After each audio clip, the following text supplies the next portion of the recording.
बच्चों, आज के इस अध्याय में हम पढ़ेंगे कक्षा 10वीं का पहला अध्याय हरिहर काका के सारांश के बारे में। इस पाठ के लेखक हैं मिथिलेश्वर। आज की वीडियो शुरू करने से पहले अगर आप CSE ट्यूटोरियल पर नए हो तो प्लीज़ वीडियो को लाइक करो और चैनल को सब्सक्राइब करना बिल्कुल मत भूलना, ताकि आप तक ऐसी नई वीडियोस मैं पहुंचाती रहूं। इस पाठ का सारांश इस प्रकार से है। ये कहानी मिथिलेश्वर जी के द्वारा लिखी गई है। कथाकार मिथिलेश्वर ने हरिहर काका कहानी के माध्यम से एक वृद्ध ग्रामीण के चरित्र को दर्शाया है। शहर आरा से 40 किलोमीटर की दूरी पर एक गांव में हरिहर काका रहते थे, जो वृद्ध और निसंतान व्यक्ति थे। वैसे उनका भरा पूरा संयुक्त परिवार है। हरिहर काका ने 2 शादियां की थी, परंतु बिना संतान का सुख दिए ही उनकी दोनों पत्नियां स्वर्ग सिधार गई। हरिहर काका 4 भाई हैं। सबकी शादी हो चुकी है और सभी बाल बच्चेदार हैं, यानी कि सबके अपने अपने परिवार हैं। हरिहर काका के परिवार के पास कुल 8 बीघे खेत हैं। प्रत्येक भाई के हिस्से में 15 बीघे पड़ेंगे, क्योंकि 4 भाई थे। 60 को जब 4 से डिवाइड किएंगे तो 15 जो है वो हर एक भाई के हिस्से में जमीन आएगी। हरिहर काका के हिस्से में 15 बीघे खेत हैं, जिस पर खेती का कार्य उनके भाइयों के द्वारा संयुक्त रूप से किया जाता है, यानी कि सब भाई मिलजुल के हरिहर काका के खेत पर भी खेती करते हैं।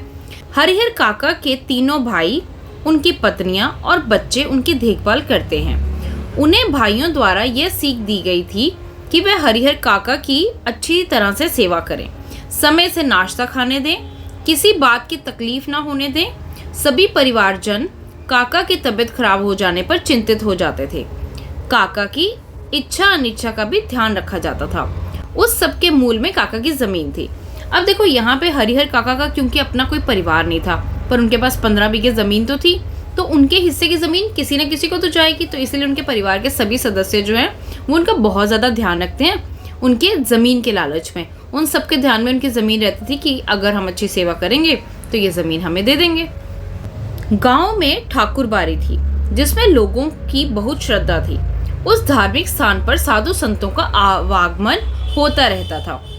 वहाँ एक मंदिर बना हुआ था। उस मंदिर की देखभाल के लिए महंत जी यानी कि पुजारी नियुक्त किए गए थे। काका का ठाकुरबाड़ी में आवागमन बना रहता था। काका भी धार्मिक प्रवृत्ति के व्यक्ति थे। महंत जी से काका प्रारंभ से ही बहुत प्रभावित थे। वे उनके पास बैठकर धार्मिक एवं व्यवहारिक चर्चाएं करते थे। किसी तरह से महंत जी को काका की जमीन के बारे में ज्ञात हो गया। उन्होंने काका को धर्म, दान, पुण्य की बातें समझाकर भूमि ठाकुरबाड़ी के नाम करने का आग्रह किया और इधर ठाकुरबाड़ी में भी काका की आवभगत की जाने लगी। यानी कि अब क्योंकि अब महंत जी को भी काका की जमीन के अंदर लालच आ गया, तो वो भी चाहने लगे कि ये जमीन जो है वो ये दान कर दें, ठाकुरबाड़ी के नाम पे दान कर दें। तो इसलिए उनकी वहां पर भी आवभगत अच्छी होने लगी।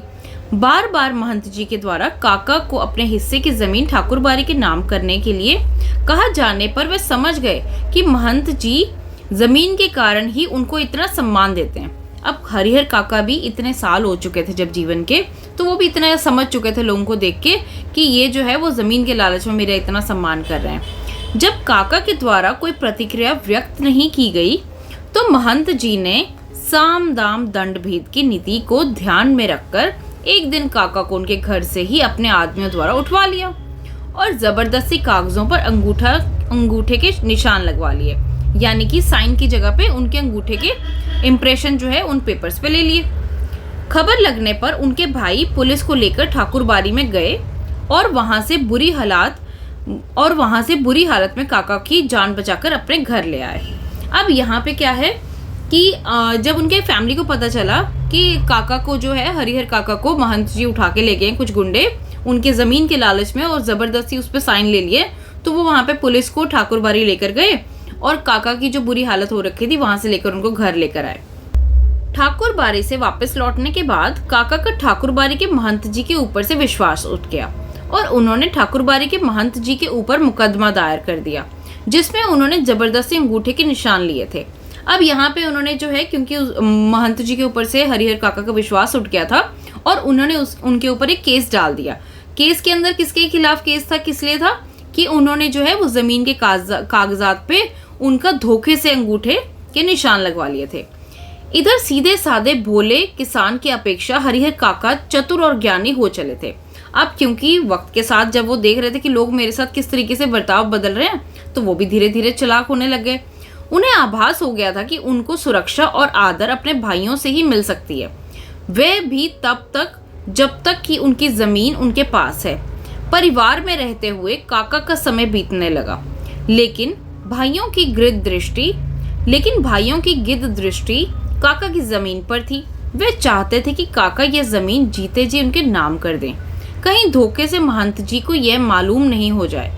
अंत में काका से जमीन अपने नाम करवाने के लिए भाइयों ने महंत जी से भी ज्यादा विकराल रूप धारण कर काका को यातनाएं देनी शुरू कर दिया। यहाँ उन्हें जान से मारने के लिए तैयार हो गए। अब वहाँ पे क्या है, जैसे महंत जी जो है वो उनको घर से उठा के ले गए थे, तो उनके परिवार वालों ने जब देखा कि ऐसे लोग कोई भी उनका अंगूठे का निशान ले लेंगे, तो उन्होंने उनसे जो पहले प्यार से और उनका बहुत ध्यान रखते थे, उन्होंने भी उसके साथ चालाकी का बर्ताव करना शुरू कर दिया और महंत जी से भी ज्यादा बुरा बर्ताव जो था वो उन्होंने उनके साथ करना शुरू कर दिया। वे कहते थे, सीधे मन से कागजों पर हस्ताक्षर करो, नहीं तो मारकर घर के अंदर गाड़ देंगे। अब उनके घर वाले उनको कहने लगे कि या तो सीधे ढंग से कागजों पर साइन कर दो या फिर तुमको मार के घर में ही हम दबा देंगे। हरिहर काका द्वारा मना करने पर भी उनके साथ मारपीट की गई। अब पहले महंत जी उनके साथ ऐसा कर रहे थे, अब उनके अपने खुद के फैमिली वाले जो थे वो भी उनके साथ इस तरीके से करना शुरू कर दिया उन्होंने। इसकी भनक ठाकुरबाड़ी के महंत जी को हुई, तो वे तुरंत पुलिस लेकर हरिहर काका के घर पहुंचे। अब वो महंत जी भी तो जमीन के लालच में थे, तो उन्होंने क्या किया, जब उनको इसके बारे में पता चला, उन्होंने भी हरिहर काका के घर पे गए और पुलिस लेके गए अपने साथ कि देखो उनके साथ कैसा बुरा बर्ताव हो रहा है। पुलिस को देखकर परिवार वाले तो भाग गए, लेकिन हरिहर काका बच गए। हरिहर काका ने पुलिस को बताया कि भाइयों ने जबरदस्ती कागजों पर अंगूठे के निशान ले लिया है। हरिहर काका ने अपनी सुरक्षा की मांग की। इसके बाद वे परिवार से अलग रहने लगे और सेवा के लिए एक नौकर रख लिया। कुछ गांव वाले भी उन पर अपनी जमीन परिवार वालों के नाम व कुछ गांव वाले ठाकुरबाड़ी के नाम करने का दबाव बनाने लगे। कुछ गांव वाले जो थे अब वो उनको ये बोल रहे थे कि अपने परिवार के नाम कर दो जमीन, और कुछ गांव वाले कह रहे थे कि ठाकुरबाड़ी के नाम कर दो। तो इस तरीके का दबाव जो है वो उन पर बनाया जाने लगा। एक नेताजी ने काका से अपनी जमीन गांव के विद्यालय बनाने के लिए देने का प्रस्ताव रखा, लेकिन काका ने मना कर दिया। पुलिस वाले उनके पैसों पर मौज कर रहे थे। काका मानसिक तनाव के कारण गूंगेपन का शिकार हो गए और रिक्त आंखों से आसमान को ताकते रहते थे। अब क्योंकि लोग उनके साथ उनके जमीन की वजह से इतना इस तरीके का बर्ताव कर रहे थे, तो उनको आए दिन पुलिस भी बनानी पड़ती थी। तो पुलिस वाले जो थे वो उनके पैसों पे मौज कर रहे थे। उन्होंने अब जो है, क्योंकि अपने परिवार वालों को जब ऐसा बर्ताव देखा था, तो वो अलग रहना शुरू कर दिया था उन्होंने, और वहां पे उन्होंने अपनी देखभाल के लिए एक नौकर रख लिया था। बट कुछ लोगों ने सलाह दी कि आप घर वालों के नाम कर दो, कुछ लोगों ने सलाह दी कि आप ठाकुरबाड़ी के नाम कर दो। वहीं एक व्यक्ति ने ऐसा कहा कि आप गाँव के लिए विद्यालय बनाने के लिए जमीन दान कर दीजिए। बट हरिहर काका ने सबको मना कर दिया।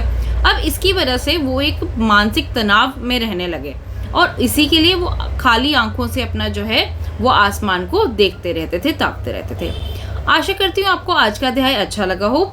यदि आपके कोई भी सुझाव या विचार हैं तो मुझे कमेंट सेक्शन में लिख के जरूर बताएं। जल्दी से लाइक, शेयर और सब्सक्राइब तो कर दो प्लीज, इतना तो बनता है ना।